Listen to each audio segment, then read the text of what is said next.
So I'm really excited to be here. Thank you guys for coming to the presentation about the CAC. So I'd like to welcome you all. Today I'll be talking a little bit about what the Community Academic Center does and show you some slides and leave some time for questions. So I'm hoping to have a kind of informal presentation. Feel free to stop me at any time if you have a question. Okay. So here are some notes about the Community Academic Center. I'll tell you first that the CAC, or Community Academic Center of Buffalo State, is an office of Buffalo State College. So right now we're actually located in South Wing in the Twin Rise buildings. We are sort of the liaison between the Buffalo State College campus and the local community. So our office, the goal of our office is to provide learning opportunities for both of our community students and Buffalo State College students. So we support both. We support students that are on campus, and then we also support learners in our local community as well. So you can kind of see that we have left our 214 Grant Street office. So we used to be located in the west side, right down Grant Street, close to where like Sweetness 7 is, like on the cross street of like Lafayette and Grant. But our office right now has moved. It closed during the COVID pandemic. So we've been running all our programs on Zoom right now. So that has been tricky and also kind of a blessing and a curse at the same time. So that's been interesting. If you have any questions about how we're doing that virtually or how we're running our program virtually, you can definitely let me know. So we're kind of hoping to partner with Push Buffalo to move into our 271 street location soon. But with COVID, construction has been kind of made everything come to a complete standstill. So right now, again, we're in South Wing and we're running virtual programming. So a little bit about our adult programs. We have our English as a New Language program for our adult learners. That runs on Zoom Tuesdays and Thursdays from 1 to 2. And so we have intermediate students pretty much. We have a large population from the Burmese Muslim community right now. They're joining from different states. They're joining from Buffalo. So it's kind of cool because Zoom does allow for a little bit wider of an audience. So I've been teaching that class 2 days a week and it's all moms so far. So it gives them a little bit of interaction too, since we're all sort of quarantined and stuck in our houses a lot. Like during the pandemic, it let them have a little social escape for an hour or two. So they got to talk to each other and some of their friends. So that's been nice. I apologize about the background noise. My 2-year-old is home with me alone and is currently throwing rice all over my rug. So we'll take care of that when we're done. Our U.S. citizenship classes run on Thursdays. And also on Zoom. And we prepare immigrants and refugees in the local community to take their US citizenship interview. So we go over the components of the exam. We also have a longtime volunteer instructor that's been helping us. His name is Eric Nibius. We also offer youth programs. So 2 of our biggest programs right now, it's called Buffalo Beginnings. So we were able to extend our program through a grant from the Cullen Foundation. And we are partnered with quite a few Buffalo State College student classes, service learning classes. I know that many of you are familiar with the concept of service learning. If you are not, then that is where our reciprocal learning happens.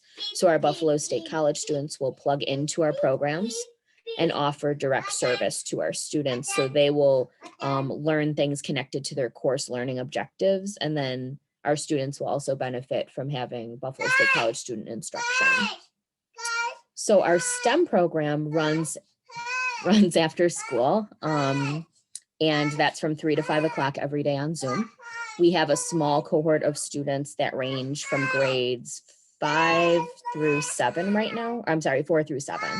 And they are coming on to learn about computer programming, science, math, and we also are partnered with some music classes and theater and dance classes as well. So it's more of a STEAM program, I guess, at this point, but we're really happy with it. The Buffalo Beginnings Bridge program will run again in summer 2021. This was the original Buffalo Beginnings program. This works with newly resettled families. So families that just came to the United States, their children have yet to be enrolled in school. So we'll work with those families to acquaint them with school readiness skills, brief English literacy, and try to connect the adults to our adult ed classes for English and citizenship class. Our Buffalo State AmeriCorps ABLE program is something that really is huge for the CAC to run. The AmeriCorps ABLEs are Buffalo State College students who volunteer 300 hours of their time. They receive an educational stipend of about $1,200. And that can be used for various educational expenses. So that is, it's a great opportunity just because we can offer service to our students and they can gain very valuable professional skills. And then we also in turn, they're able to get a stipend that they can use in their future education to pursue, to continue to pursue their field. So if anybody has any questions about the ABLE program, the next session for that will be, or the next term for that will be in November. So it would be next fall 2021 semester. So if any of you on the meeting are interested in the ABLE program and would like more information, I'm going to drop my information during the question segment in the chat. So you can ask me anything you'd like to. A little more about our youth programming. We also have a program called Global Youth Leaders. Oh, I see something pop up in the chat. Let's see. Oh, yes, it is a great experience. Thanks, Aurora, for Buffalo State College students for sure. And we love having our ABLEs. They really help us run the programming at the CAC. It's just me and our director, Maureen. So it's very tricky sometimes to have enough hands to do everything. So definitely our AmeriCorps ABLEs are huge. Our Global Youth Leaders are local high school students that are multilingual. So they attend private schools, charter schools, public schools around the Buffalo area, and they're really focused on service. So similarly to the Youth Leadership Board, the Global Youth Leaders program has them working out in the community on various virtual projects right now, supporting things during the pandemic and access to technology. And they also have guest speakers come on their program synchronously so that they can learn more about different college possibilities and career possibilities as well. And we last year were funded through the Erie County Summer Primetime Grant, so they were actually paid for their service during the summer. So it's a really good opportunity for our local high school youth, and it's a really great opportunity for our Buffalo State College students to engage with students of that age and sort of provide a mentorship experience for them as well. And then again, we have our AmeriCorps Buffalo State Student AmeriCorps volunteers, which are, like I said, integral to our programming at the CAC. And there's some of our Global Youth Leaders pictured there. So again, our tier mentored, we kind of have established this as like sort of a backbone of our programming at the CAC. We have our Buffalo State College students and Global Youth Leaders working together. So we have this college student, undergrad student mentoring the high school student, and in turn, the Global Youth Leaders are pushing into our Buffalo Beginnings programs, which are elementary and middle school students. So we're trying to provide sort of a 3-tiered mentorship through our programming, and it's been really successful so far. For our summer 21 overview, so if anybody's going to be around in the summer and would like some volunteer opportunities or experience, we run our programming year round for our adult ed classes. Global Youth Leaders will be with me through July and 2 months of August, running the STEM program and the Bridge program. We're having sort of a summer camp for them, which are individual like week-long experiences here. So we'll have a camp for STEM during August and the first 2 weeks. So that is what we're planning on doing in the summer, is running our youth programming. And our adult ed programming will be continuing as normally scheduled, citizenship and English class as well. And then we don't have any move updates again, but remember we will be getting hopefully a physical space after the pandemic has died down and we are able to get back into a physical location to teach our classes. So we're hoping to have more of our community members at that point. So I'm going to drop some information in the chat. I'm going to drop my phone number and my email address. So if anybody has any questions or would like to reach out about other opportunities, at the CAC or would like more information about what we just talked about today, you are welcome to contact me and let me know that. And so I'll open it up for questions. Thank you for letting me talk about the CAC and all the fun things we do. Thanks, Jenny, so much for sharing that information about the community academics.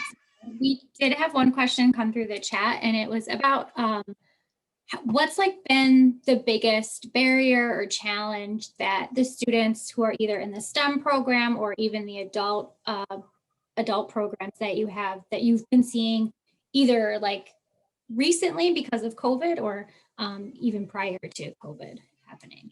Sure, that's a great question. So I would say that it's sort of opposite for our youth programming and our adult programming. So our adults, many of them did not access formal education in their home country, or they're very limited. So in terms of knowing how to study for things and knowing how to be in class, interacting with a teacher, sometimes that's really a new experience for some of them. So getting them and building those relationships with them so that they're comfortable coming to class, particularly on a computer. So virtual programming has been a challenge. Excuse me one second.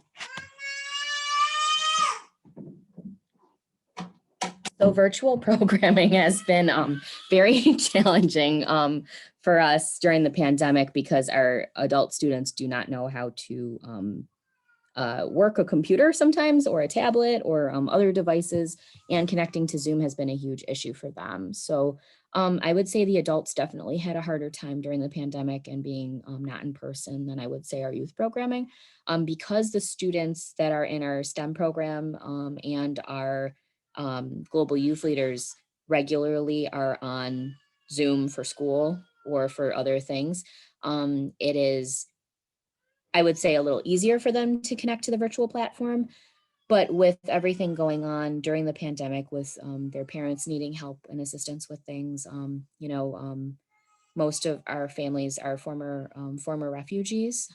So they are very close to their family. And a lot of our global youth leaders have supported not only their own families during the pandemic, but other families around their communities. So I think that it kind of shows how engaged our youth are and how much they help everybody in their communities, really, as translators and as people to go to for help with technology. So they've really been a vital part of our programming, the global youth leaders, and even our STEM students during the pandemic. So it's we've been learning as we go along, seeing what works, what doesn't work. So I would say that would be the bulk of our challenges during the pandemic. Plus, just people's lives in general. Before the pandemic, I would say with our youth programming, our high school students have a lot going on. They have work, they have family, they have other extracurricular activities. So getting them for a synchronous meeting or something like that, it's very difficult because we're asking extra of them all the time. But they definitely rise to the occasion and they're very engaged with us. So we're very pleased with our students that we're having right now. And, our adult ed students, we've been slowly trying to gather back. Right now, Naomi, we are serving, oh boy, I should have written this down before I started, huh? Right now, we have approximately 7 students in our STEM after school program. We have about 12 global youth leaders.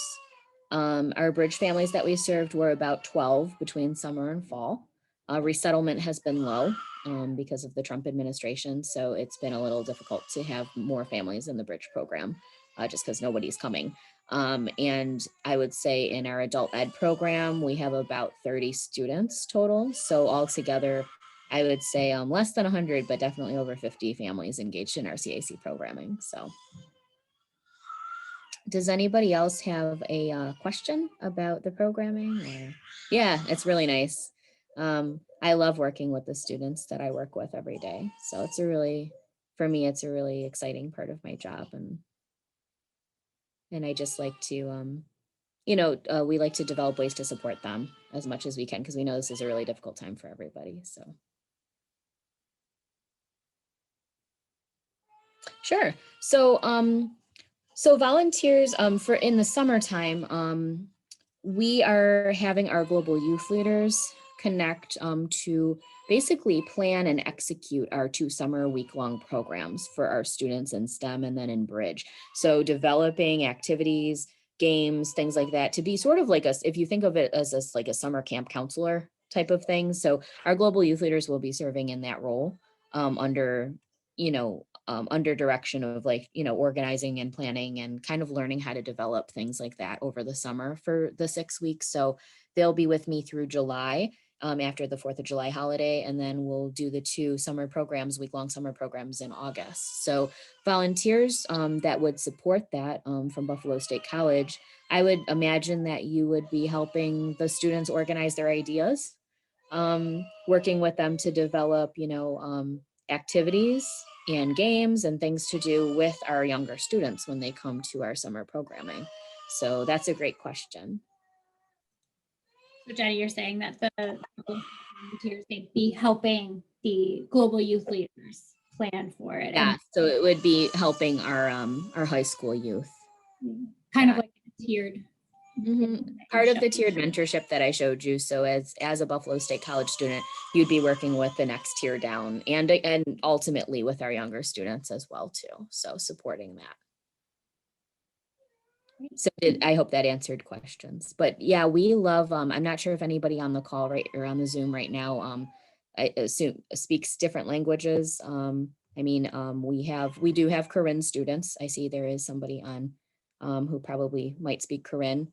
And Marie, I don't know if you speak Kinyarwanda or French or anything, another language additionally, but we always love our Buffalo State students who have language support because that's something that I just don't have. I only speak English, unfortunately. So if you'd like to find out more information or you are interested in becoming a volunteer at the CAC with our youth or with our adults, like definitely reach out to me anytime and we would be so happy to have you. You're welcome.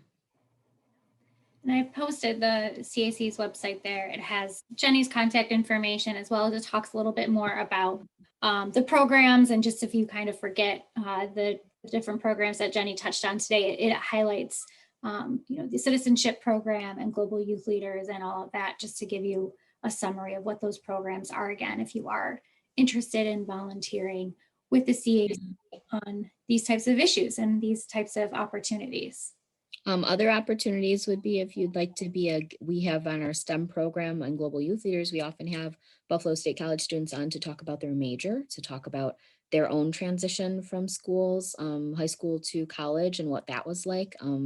I myself am a first generation college student, so I didn't have parents to help me do all the college stuff, the FAFSA and whatever. So I had to figure it out myself. I had to ask teachers for help all the time. So like, hearing those experiences and having our students having somebody that has gone through that experience really helps them know that college can be for them too, because a lot of times you feel like, oh, well, my friend's dad is, has a bachelor's degree or master's degree or something, and they have all the information. And sometimes you feel like you can't do it. But if you really try to network and you try to meet, and that's why it's so important to have students like you come on to our programs to talk to the students and say like, hey, some of our students grew up on the West Side and they say, I grew up on the West Side just like you. I attended School 45. I attended Lafayette High School, or I attended, wherever. And, now I'm at Buff State and I study this and I really like it. And, that's actually probably the most important thing, valuable thing that our CAC students hear from our Buffalo State College students is that I did it and you can do it too. Great. Nezzy, did you have any other questions that came through on your chat box, or are there any other questions that anyone has? Feel free to unmute yourself, or you can put it in the chat as well. Mm-hmm. Yes, Miss Jenny. One question that comes is like, if anybody would like to volunteer and have the ideas of the project they would like to do, are you willing to work on the project? So if you have a class, like an internship class, and you need to do a capstone or a project, we have worked with students in the past to do that to try to connect to their learning objectives. So yes, we have we're open to working with our Buffalo State College students always in their classes and projects. I don't know what year of school you guys are in, but if you haven't taken a class that has a service learning component, the CAC is always a site for service learning. So if you are interested and there is a class that you'll take, a lot of our, we've had social work students in the past, education students in the past that have done things with us. We currently have a young lady who is a senior in education, and she has to do her final senior project and her internship hours. So she's completing those with us. So yes, and in short, we are always open to working with our Buff State College students. That's great, thank you. Another question was, for those that would like to volunteer to work with the Global Youth Leader, do they have to speak multiple language, or it just? No, we have does- students that are monolingual, just like me. I mean, I run all of the CAC programming and I only speak English. So definitely having another language is really beneficial. So, you know, if you do, that's great. And we would love to have you help, particularly sometimes with our adult students. If we have any that speak that language, it's always really helpful. But with our youth too, I think it's just, like I said, nice to see someone from their own community who's in college and they can ask questions too, because often they find that more comfortable. That's great. So if any of you are interested in AmeriCorps or, you know, just kind of dipping your toes in the CAC water to see if you like it with us, feel free to contact me anytime. We'd love to have you and we'd love to give you more information about our programs. Another question will be like, who initiated the program, the Global Youth Leader program, and why did that process start? So I initiated the pilot of the Global Youth Leaders Program.